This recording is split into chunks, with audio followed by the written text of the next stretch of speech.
Okay, hello, good morning to all the medical students. How's it going? All good? I hope everything is going well and good. So today we are going to start our third chapter that is going to be plant kingdom. तो आज हम लोग पढ़ेंगे थोड़ा plant की kingdom के बारे में। अभी तक हमने सिर्फ जाना था राजा महाराजाओं के बारे में, है ना? चलिए, have you read your history? जब तक आपने अभी तक अपनी हिस्ट्री पढ़ी होगी। तो yes, let's start with plant kingdom. अब देखते हैं पौधों में भी कौन सा हमारा किंग है, सबसे ऊपर कौन सा आता है।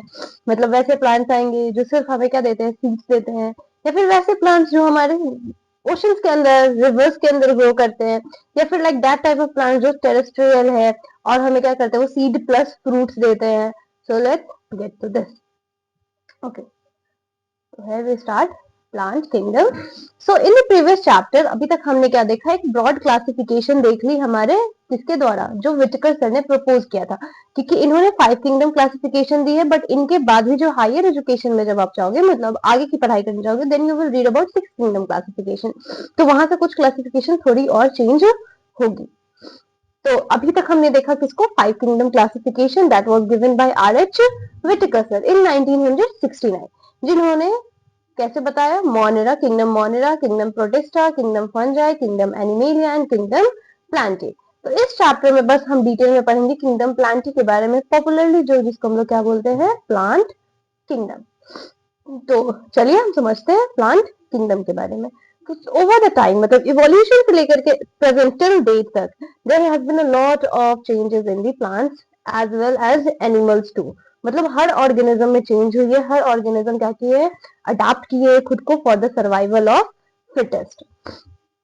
तो आपके जो फंजाई और जो मेंबर्स है मोनेरा प्रोटिस्टा के, उनके पास क्या प्रेजेंट होती है, सेल वॉल्स, जो कि अब हम वहां कहां से निकल चुके, एक्सक्लूड कर दी गई है प्लांटी से, बिकॉज ये हमारे अर्लियर क्लासिफिकेशन में सेम किंगडम में थी, but now it has been change. जो हमारा मोनेरा और प्रोटिस्टा का क्या है, ग्रुप अलग हो जाए, because Monera was unicellular, cell wall अलग चीज की बनी थी। प्रोटिस्टा भी हमारे क्या थे, मल्टी सेलुलर, लेकिन ये प्रिमिटिव टाइप के सेल थे। सो ये फर्स्ट हमारे यूकेरियोट्स कह सकते हैं, और ये प्रिमिटिव टाइप के थे, तो इनको भी अलग किंगडम में डाल दिया गया। तो हमारा जो साइनोबैक्टीरिया है, इनको भी हम लोग क्या बोलते हैं, ब्लू ग्रीन एल्गी, बट ये एल्गी अब नहीं रहा, जैसा कि हमने उस चैप्टर में भी देख लिया। ओके, तो इस चैप्टर में हम डिस्क्राइब करेंगे एल्गी को, ब्रायोफाइट्स को, टेरिडोफाइट्स को, जिम्नोस्पर्म्स को, एंजियोस्पर्म्स को प्लांटी किंगडम के अंदर। तो अब जो कोई भी बोलेगा अगर cyanobacteria is algae, is an algae, so you have to say no, it's not an algae, ये एक एल्गी नहीं है। चलिए अब देखते हैं हमारे फर्दर क्लासिफिकेशन पे, जो हमारे एंजियोस्पर्म्स के अंदर हुई है, जो भी सिस्टम को, क्लासिफिकेशन सिस्टम को क्या कर रही है, इन्फ्लुएंस कर रही है, उसको समझने के लिए। तो सबसे पहला जो सिस्टम क्लासिफिकेशन था, वो कुछ ग्रॉस मॉर्फोलॉजिकल फीचर्स को देख करके, मतलब बाहर के कैरेक्टर्स को देख करके, जैसे कि हैबिटेट उसकी क्या है, मतलब कहाँ रह रहा है, फ्रेश वाटर, मैराइन या फिर टेरेस्ट्रियल कैसे है। देन उसकी कलर को देख करके, मतलब जिसमें हम लोग 3 कलर्स को देखते थे बेसिकली, आपके ग्रीन जो क्लोरोफिल होते थे, फिर रेड एंड ब्राउन, इस तरीके से। एंड लीफ के नंबर्स को देख करके और उसके लीफ के शेप्स को देख करके। तो ये हमारे बेसिकली अगर बोला जाए तो ये मेनली वेजिटेटिव कैरेक्टर से बेस्ड थे। या फिर हम देखते थे एंड्रोशियम के स्ट्रक्चर पे, जो कि हमारे लीनियर सर ने, कैरलॉस लीनियर ने दिया था। तो ऐसे सिस्टम्स को हम लोग क्या बोलते थे, आर्टिफिशियल। और फिर इसको फाइनली क्या किया गया, सेपरेट किया गया, जो भी हमारे क्लोजली रिलेटेड स्पीसीज से कुछ फ्यू कैरेक्टरिस्टिक्स के साथ। तो ऐसे जो हमारा आर्टिफिशियल सिस्टम है, ये हमारा इक्वल वेटेज देता है किसको, वेजिटेटिव और सेक्सुअल कैरेक्टरिस्टिक को, जो कि एक्सेप्टेबल नहीं था स्टार्टिंग के टाइम पे, क्योंकि वेजिटेटिव कैरेक्टर्स को समझना ज्यादा इजी था और वो इन्वायरमेंट से अफेक्ट हो जा रही थी। और अगर हम अगेंस्ट जाए नेचुरल क्लासिफिकेशन सिस्टम के, तो फिर हम वहां पे नेचुरल एफिनिटीज को भी देख पा रहे थे ऑर्गेनिजम्स के अंदर। तो क्लासिफिकेशन में बहुत सारी चीजें आई। देन लेटर क्या ऐड हुआ, तो प्रेजेंट टाइम में हमारा क्या यूज होता है, फाइलोजेनेटिक क्लासिफिकेशन सिस्टम। और ऐसा नहीं कि सिर्फ एक्सटर्नल फीचर, लेकिन इंटरनल फीचर्स भी देखना चाहिए, जैसे कि अल्ट्रा स्ट्रक्चर, एनाटॉमी की बात करें, मतलब कि अंदर से कैसा दिखता है प्लांट, एम्ब्रियोलॉजी, मतलब उसके एम्ब्रियो मैच कर रहे हैं कि नहीं कर रहे, फाइटोकेमिस्ट्री, मतलब उसके केमिकल्स को देखना।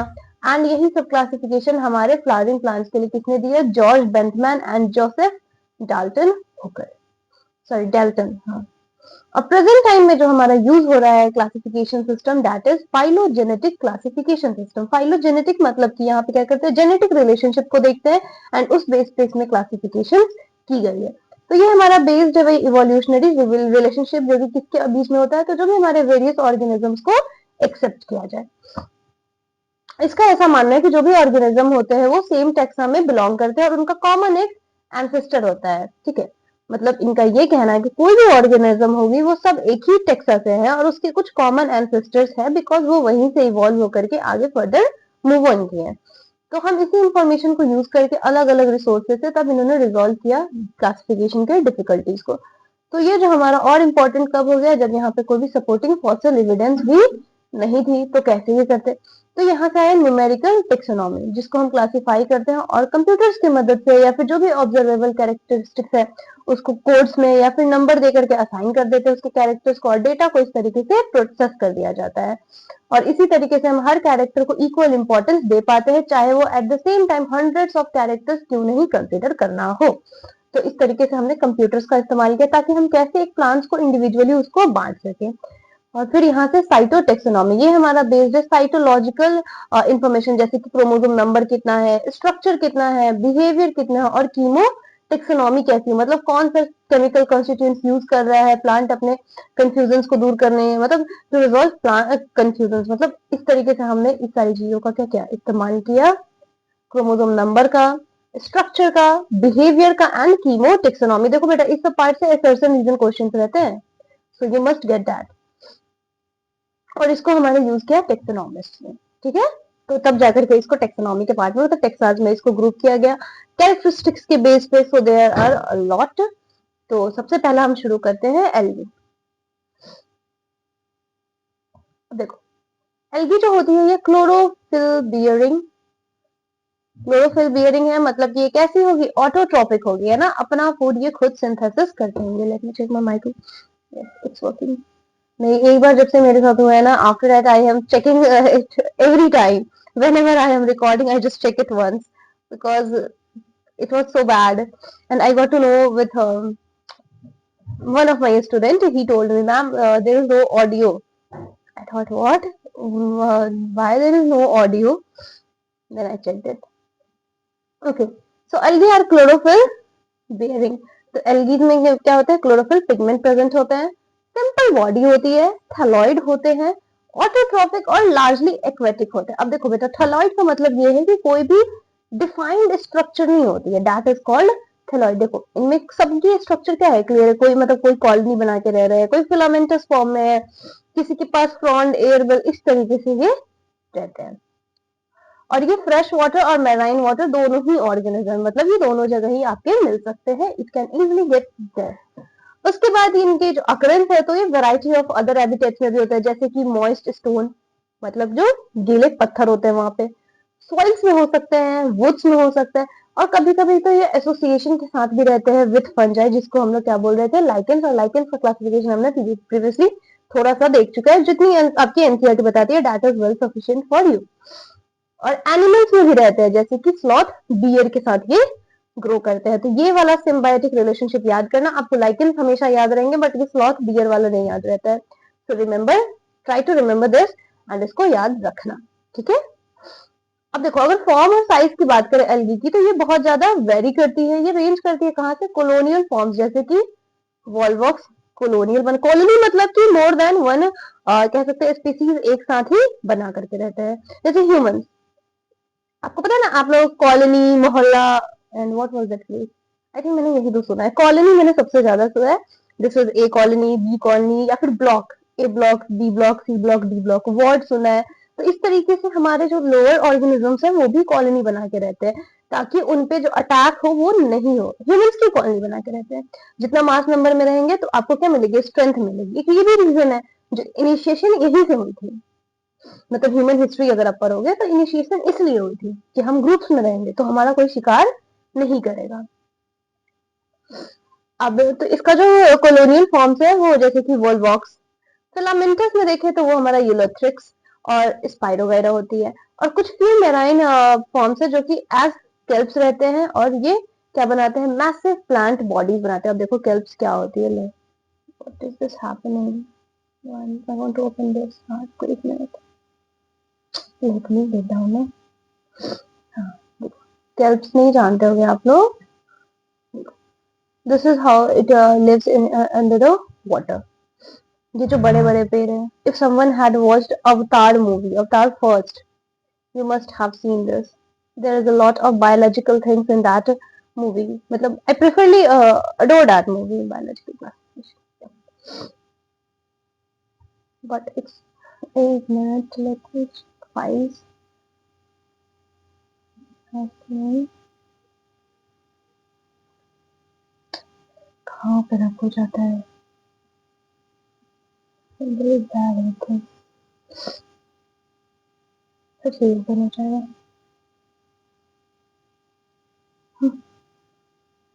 कोई बात नहीं, ठीक है। वैसे हम लोग ज्यादा आगे के गए नहीं थे, सो है यार। सो हाँ हाँ, आपके कुछ फ्यू मेराइन फॉर्म्स जैसे कि केल्प्स और मैसिव प्लांट बॉडीज भी देखने को मिलेगी। तो ये सारे आपके एल्गीज होते हैं।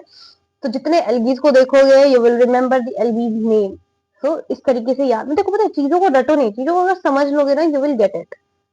हाँ, ये मेरे लिए भी है, मैं even I applied that thing, और मैं बहुत सारी चीजें मैं खुद भी भूल जाती हूँ because I am just a human, so it's a very normal thing.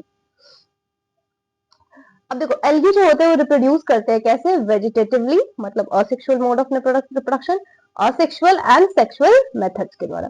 तो वेजिटेटिव रिप्रोडक्शन में क्या होता है, तो फ्रेगमेंटेशन के द्वारा, मतलब फ्रेगमेंट्स में तोड़ करके फिर एक न्यू फॉर्म को, न्यू बॉडीज को डेवलप कर लेना।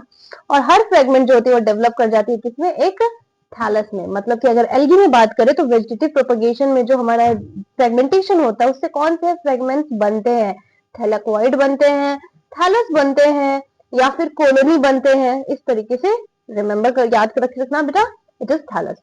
एसेक्सुअल रिप्रोडक्शन की बात करें, असेक्सुअल रिप्रोडक्शन, तो इसमें कैसा प्रोडक्शन होता है, डिफरेंट टाइप्स ऑफ स्पोर्स बनते हैं, not a gamete, there is formation of spores. और जो मोस्ट कॉमन जो हमारा स्पोर होता है वो होता है जू स्पोर्स। और ये हमारे कैसे होते हैं, फ्लैजेलेटेड होते हैं, मतलब कि मोटाई, मतलब मूव कर सकते हैं।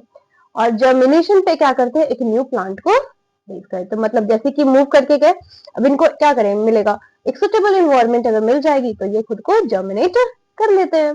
अनसेक्सुअल रिप्रोडक्शन की बात करें तो ये कैसे होता है, तो फ्यूजन होती है दो गैमेट्स की। जो ये गैमेट्स होते हैं वो कैन बी फ्लैजिलेटेड हो सकता है और सिमिलर इन साइज होते हैं। जैसे यूलोथ्रिक्स के केस में क्या होता है, जो गैमेट्स बनते हैं वो सिमिलर साइज के होते हैं और नॉन फ्लैजिलेटेड होते हैं, मतलब नॉन मोटाइल होते हैं, बट सिमिलर इन साइज होता है, जैसे कि स्पाइरोगायरा में। रिप्रोडक्शन, ऐसे रिप्रोडक्शन को हम लोग क्या बोलते हैं, आइसोगैमस। आइसो मतलब सेम, गैमस मतलब गैमेट्स आपके सेम रहेंगे। तो जब फ्यूजन होते हैं दो डिसिमिलर साइज वाले गैमेट्स के, जैसे कि हमारे यूडोरोनिया में, तो इसको हम लोग बोलते हैं एन आइसोगैमस। देखो जूस स्पोर्स समझ में आया, मतलब जो स्पोर्स बनता है उसको हम लोग क्या बोलते हैं, जूस स्पोर्स बोल रहे हैं। फिर आपके anisogamous and isogamous, these are the three terms. अब देखो फ्यूजन हमारी होती है किसके बीच में, एक large non motile static female gamete के बीच में और एक छोटी सी मोटाइल मेल गैमेट के बीच में, तो उसको हम लोग बोलते हैं ऊ गैमेट। मतलब एक बड़ा है, क्या है, नॉन मोटाइल है, ठीक है, फीमेल गैमेट, और एक छोटा है और मोटाइल है, मेल गैमेट। जैसे कि ये मूव करके किसके पास, इसके पास आ जाएगा, तो दैट विल कॉल ऊ गैमेट। तो वोल्वॉक्स और फ्यूकस, एक में हमारा क्या होता है, सेम साइज, और दोनों के दोनों ही मोटाइल थे। चलो आगे आते हैं। सो दीज आर द, एक और ये क्या है, कॉलोनी बनाकर वॉल बॉक्स होगी, हाँ ग्रीन है। अब देखो तीन अलग अलग रंग के दिख रहे हैं, कोई हरा दिख रहा है, कोई ब्राउन दिख रहा है और कोई रेड दिख रहा है। तो जो आपके ए वाले हैं दैट इज वॉल बॉक्स, ए के सेकंड जो है दैट इज यूलोथ्रिक्स। फिर आपके आ जाते हैं लेमिनेरिया, ये जो है लेमिनेरिया। देखो बेटा इसमें क्वेश्चंस में क्या रहता है ना, जैसे कि डायग्राम दे दिया जाएगा और मान लेते हैं इसको हटा दिया जाए, ये क्या है, कौन सा स्ट्रक्चर है, इस तरह से डायग्राम बेस्ड क्वेश्चन रहते हैं आपके कॉम्पिटिटिव एग्जाम्स में रहते हैं। आप कोई सा भी एग्जाम दे दो कॉम्पिटिटिव का, ठीक है। और लैमिनेरिया हो गया, फ्यूकस हो गया, डिक्टियोटा। याद रखिए कि एनसीईआरटी के diagrams are very important, so remember that. Porphyra, जैसे अभी तक 12th में भी जितना भी डायग्राम बेस्ड था, क्योंकि उस टाइम पे तो मैं ऐसे एनसीईआरटी लेके मतलब बता रही थी, but you can't see that, only I can speak, मैं सिर्फ बोल रही थी। That was like a kind aesthetic ना, तो बट अब क्या है, अब तो आप देख सकते हो, so you can get it. तो यहाँ से पोरफायरा एंड पॉलीसफोनिया।